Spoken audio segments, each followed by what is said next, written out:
Baby, let's keep talking about all those awesome G2 Bionicle sets.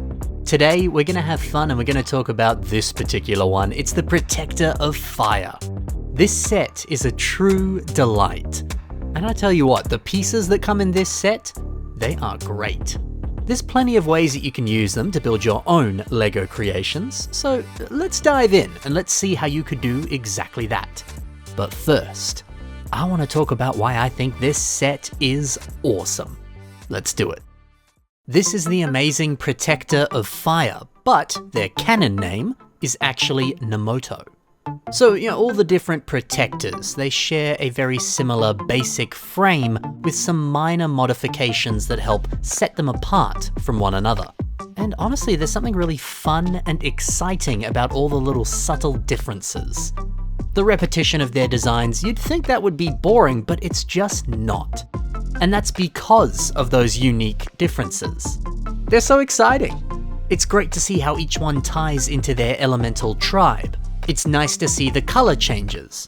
It's nice to see how, this arm design's a little bit different. Oh, they put the armor on this way. Interesting. I like that kind of stuff. So what kind of unique stuff does Nemoto have? Well, they've got their nice fire blades. They're kind of cool. I like how they hang off on the sides like that. And check out this sick shoulder-mounted turret. No other protector has a stud shooter up on their shoulder. That's really dope. I like these stud shooters. They're nice and compact, they look cool, and if you want to, you can swap out those studs for any other colored stud or different types of LEGO pieces that still fit in those parts. There's a lot of customization here. But mate, I tell you what, firing these, it is so frickin' easy to lose those studs. They fly out so fast, and the pieces, they're so small. So you're bound to lose pretty much all of them when you're playing with this. Which is a shame. Because, the mechanism works really well, but I'm just too scared to fire this and lose all of those valuable pieces. In fact, filming the video that I'm showing you now, I lost one of the studs doing it. But hey, Nemoto makes up for this with an outstanding torso design. I love the way that the silver CCBS armor just neatly hugs the middle of the torso. It looks so robust and so compact. It's simple, but it's super effective. It is a shame though that the Protector of Fire doesn't have a lower arm whatsoever. The end result does look a little bit cute and adorable, but it does kind of limit posability, which is a shame. You can see that the leg design here, it uses one of those very small CCBS bone pieces on the upper leg. I kind of wish that we got some of these pieces for the lower arm. That would have been perfect. Oh well. But hey, at least you got a nice spring green skull spider for Nemoto to fight. Or you could use it to possess him. He does look pretty sick when he looks like this. So, okay, a few minor flaws in this design, but overall, the set is great. The mask is pretty cool too, trans yellow and red. What a brilliant color combination for a fire-themed character. All of it comes together to make a perfect little set. And hey, he complements G2 Tahu very nicely. They're a great pair. But I do think the best part of this set has to be all of the pieces that it comes with. Let's see what pieces we get and how you could use them to build your own Bionicle creations. Kicking things off with these trans-orange CCBS armor shells. You get 4 of them in this set. I like what Frenezjay has done here. They've used them on a revamp of Gorast. We can see one of her arms is totally trans-orange. Simply using some of these armor shells and some trans-orange limbs as well, it's a pretty effective result. It gives off this sense that, maybe this limb was cut off, and now they use magical powers to create some sort of magic arm. Or perhaps it's engulfed in flames, or it's poisoned or something. Whatever it is, it looks great. So maybe you could use some of the armor shells that come in this set to do something similar. Nemoto's mask is really just sensational, and I'm a very big fan of what Pahaturan has done on this revamp of Jalamari. When we compare this mock to the original Jalamari set, we can see that the original mask and this mask, they've got an oddly similar shape. The curves at the very top, they're almost identical. And the colors, well, they're different, but they're close enough. You know, if you wanted to make a G2 version of Jalamari, this mask is the perfect piece to use. It literally looks like a G2 version of that piece. And man, even adding in some like breathing tech with pipes and other details around the mouth of the mask, that's freaking amazing. What a great idea. Another mask that you get in this set is this spring green skull spider mask. Check out what Vorox has done right here. Using the mask alongside some other spring green pieces, it looks wonderful. Spring green pieces, they're not exactly common LEGO pieces, but you know, we can see a few spring green pieces sprinkled in alongside this mask. Where do these come from? Well, some of the claws that you can see on the mask and the fingers, they come on this old Ninjago Moro Dragon set. Actually, you get quite a lot of spring green in this dragon. And then the wing elements that come on this set.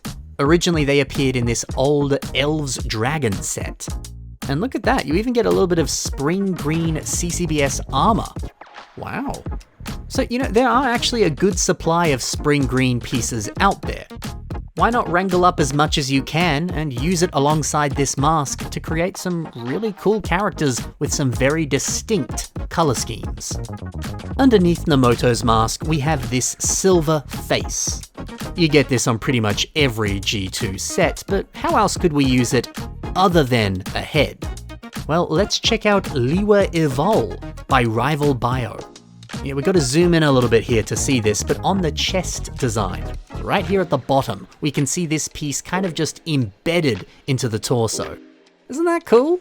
It just kind of becomes a part of the armor. It barely looks like a mask anymore, it just looks like something cool. It's subtle, but it looks nice. The set also comes with one of these silver armor cover pieces. Now, how could we use this?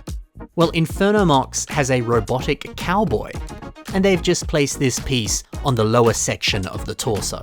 It looks good, doesn't it? The piston details that are naturally on this piece, they look really impressive here. It brings out some nice robotic highlights. How good is that? And finally, we have some of these fire elements. There's all sorts of different ways that you could use these, but why not do what Monarth has done and grab a bunch of them to build a fire phoenix? These pieces do kind of look like fiery feathers. The kind of feathers that you might see on a revamp of the Creature of Fire. It's kind of the perfect way of using them. I like it. There you go, that's a few ideas for how you could use the pieces that come in this set.